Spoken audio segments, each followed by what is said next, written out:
Hi folks, welcome back to the channel. Another week, and this one it's a bit of a car and a dash cam review because I'm going to be putting this, which is a dual camera front and back camera, into my daughter Breeze's car. So that's into the Vauxhall Corsa. This is the 2008, but this is pretty much the same on all the Vauxhall Corsa Ds. You'll be able to do it the same way. So what we're going to be doing is connecting it up, so we've got an ignition feed so the camera turns on and off, and I'm also going to give you a bit of a review on the camera itself, show you a bit of footage and see what you think. It's quite a good deal, so I'll also put all the links and parts and things like that down the bottom in the description, so if you need any of that, just take a look there. Let's go and take a look in the car and see what we need to prepare first before we get inside.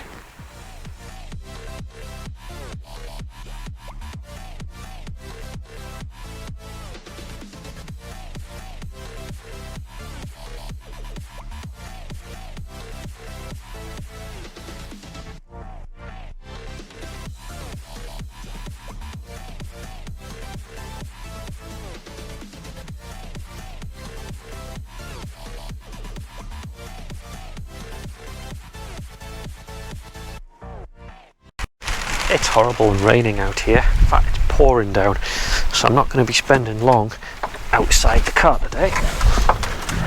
So inside the 2008 Vauxhall Corsa, what I'm going to do is I'm going to take the glove box off because we want to get at the fuses behind there. Now actually, just thinking about it, before I take the glove box off, I might be able to get at it through the little fuse door, because at the back of there's a few fuses that are ignition live, which is what we're after here. All I need is a feed that will switch on when those do, and I'm going to put an adapter in there, and then we can attach the dash cam. Now fitting the dash cam itself, fairly straightforward. What we do is, this is like the cardboard headliner. You can fit the wires along inside here fairly easily. Actually, you know something? I can feel what feels like a wire already in there. So we'll have a little dig around in there, and then the idea is run the wire along there, down the side and towards the glove box. And then there's also a rear camera with this one. So what we'll do is we'll take it along the headliner, and actually I'm just going to fit it on the rear of the window, because I did that on my wife's car and we get quite a good picture from that. The footage looks okay, rather than going on the exterior of the vehicle, which is what I've done in the past. So what I'll do is we'll get to the back of the glove box and we'll work out the fuses that we want to wire into first, get the main wiring out of the way. Here we go in the glove box. Actually, something as well, the glove box door on this one is about on its last legs. It's going to fall off, so I'm going to be on the lookout for one of these Vauxhall Corsa glove boxes. If you know of any glove boxes going cheap, just drop me a note through in the description, or send me an email through. Be very much appreciated. So in the back of here you've got this little removable panel, and that gets you into a few of the fuses here. I'll bring the camera in and see if I can get you a closer look.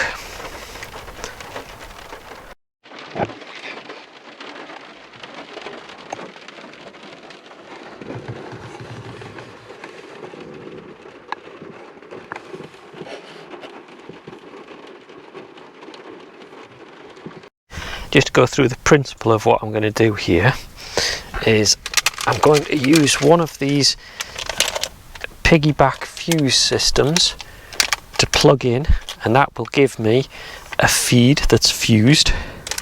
I'm then going to connect it into a cigarette lighter socket that can permanently live inside the glove box, and that's going to go into the adapter that will then allow my daughter to charge her phone, things like that, but it'll also provide a constant feed when the ignition's on for the dash cam. So it's a fairly straightforward setup.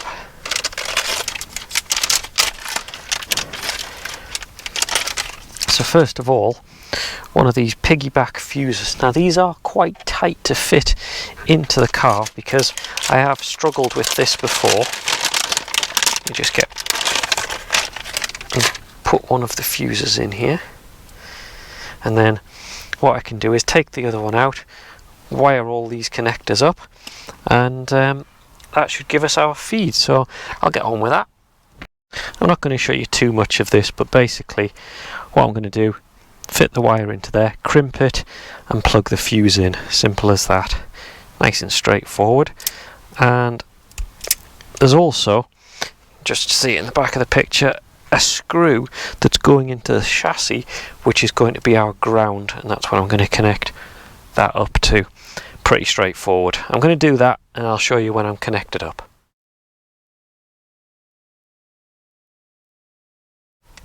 That's pretty much as simple as it gets. I'll take you in for a closer view in just a moment, but I'm just going to switch the ignition on and hopefully we'll get this light up and show that we've got power. So let's just try that now. And there we go. The little voltmeters come on and we're getting power.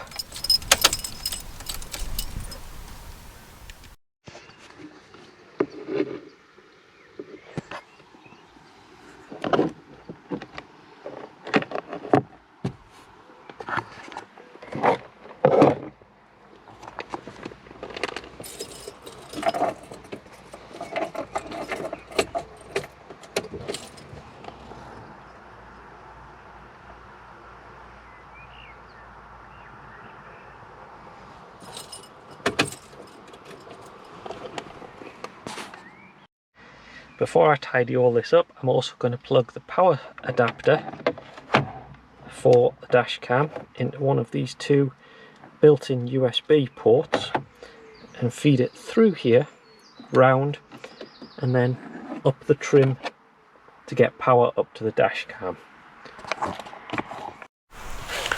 In our dash cam box, what we've got, I've already had this open, we've got the dash cam itself. We've got this, which is the long power cable. So it's a USB on one end. You can see it's the older, larger USB connector on the other that goes into the dash cam itself. That's our long wire that we're going to run from the socket that I've just put in across and up and hide it out of the way. What else do we have in the box? We also have the rear view HD camera. You can see there's the camera, little mounting bracket. It's got a wire. It's also got the ability to connect a reverse light, and it'll actually show on the screen when you're in reverse to act as a reverse camera if you do want to do that. And also, if you need it, you've also got this, which is a 2.1 amp and a 1 amp USB charger. Now I won't be needing that in this one because the adapter I've fitted in the car has already got that. So for now I just need this wire to be able to fit in. What I thought I'd do is take you through the setup of the dash cam. You can see how it attaches. It's actually a really good sticky piece. Don't forget to take the lens off. Now you can see that piece detaches. I think it's got the GPS built into it or something, but you can attach that, and then if you ever need to, you can just clip and unclip it. It slides on and off quite easily. On the side here we have the compact flash card, and I always go for branded ones of these, so I've gone for a SanDisk 128 gigabytes. So let's put that in, and then we can power it up. And I'm going to use a little power bank to power it up for now, to set it all up, which I think makes it much easier if you can do this outside of the car, or just basically so it's not attached to the windscreen, which does make it an awful lot harder to actually be able to press the buttons and interact with it. So here's our SD card, which I'm struggling to get out of the packaging. Let's see which way in it goes. Nope, not that way. Looks like it goes in that way.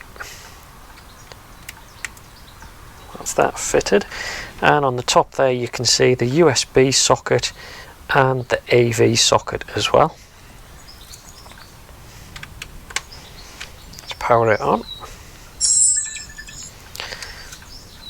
And it wants us to format the SD card, so let's press OK. And let's choose OK. There we go. Now I can go into the menu. The button on the left here is our menu. I'm not sure how focused this is going to be, so I'm going to take a few screenshots for you afterwards. So I'm going to go into each menu and just check things out. 1080p, 30 frames a second is fine. Loop recording, so it's on a 3-minute loop, which is fine. Don't need to adjust WDR. G sensor is on medium. Parking guard we'll put on medium. Motion detection is off because we're just going to constantly record. Record audio is on. Date stamp is on. And rear camera mirror, don't really care about that, but okay. So that's all of those. Press the menu again and we can go to the second menu options, which is Wi-Fi, date and time. So I'm going to set the date and time so that's correct. I'll do that in a moment. Auto power off, we want switched on to 3 minutes. Screensaver, 1 minute, that's important. We want it to turn the screen off as fast as possible. Next one, the beep sound, definitely turn that off because that's annoying. On off sound, we're going to turn that off as well, so it's not going to make noise. Language is fine. Frequency is fine, that'll be on the UK. GPS, we want on. Time zone, now we don't really have a good time zone for us, so I'm going to put it down as GMT +1. Speed units, miles per hour. There you can see I can go into format, default, get the version and things like that. But that's all we need for now. So that's all the main settings enabled on it. Press and hold the power button in the middle there to turn it off.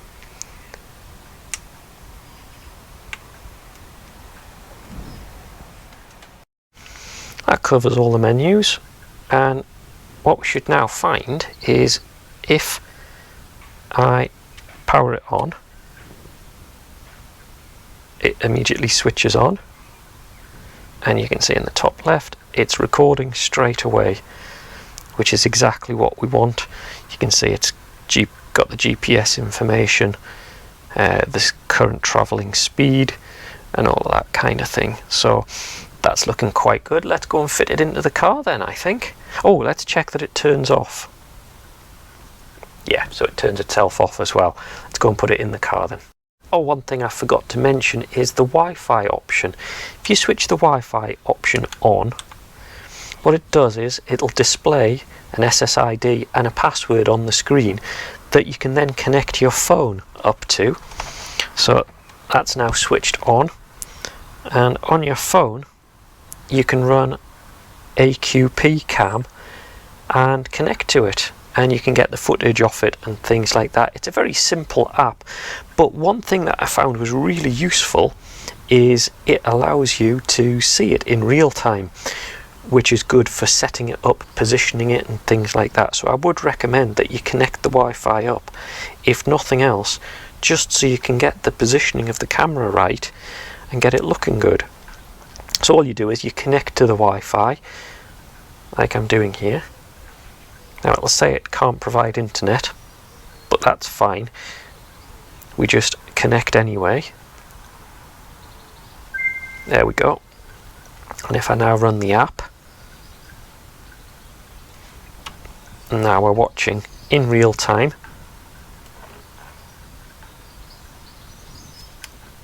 the camera.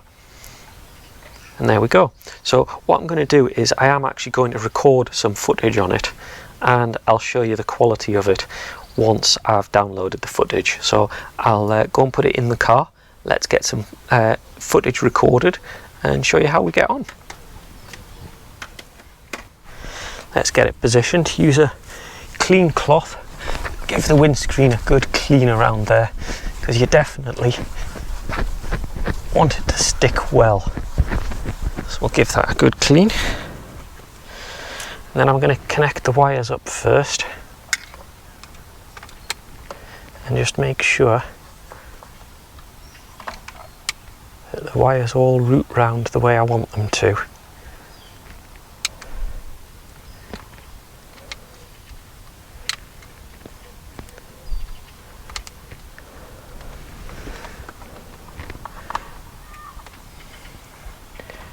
Yeah, and that can hide really successfully up there. Now what I can do is, if I turn the ignition on so that it's getting power, and again I can go into the settings, enable Wi-Fi, connect it up to my phone once again, and we're connected. Run the app, and now that I've got that, I can make sure, now that I'm taking the sticky off, that we're all nice and level and it looks right. And there it is in place. Just move the lens down,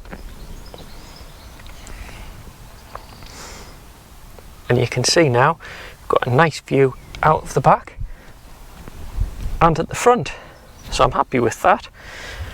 All I need to do now is tidy the wires up just by pushing them up into the headliner, to be honest, because there's plenty of space to hide them away up the top. That's a good installation. I'm really happy with that. You can see it's really unobtrusive. It's just hiding away there behind the mirror, so you can't see it from the mirror at all, which is great news. What I've done is I've done a little bit of extra tweaking just to get the camera positions right on the rear camera and the main one, and you can see that's quite happily recording away and doing a good job. So what I'm going to do is download a couple of bits of footage and I'm going to play them right now so you can see what the quality is like on both the front and the rear camera. At the same time, you can also hear the audio recording.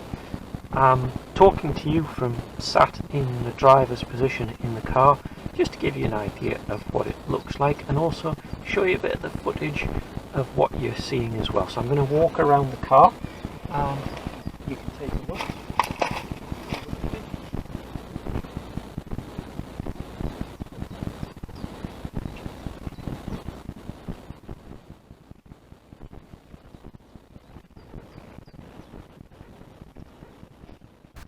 And there we go. I hope that's been of use to you fitting a dash cam and also showing you what the dash cam is like. I'll put a link to all the bits I've used, including the dash cam, things like that, so you can buy it down in the description.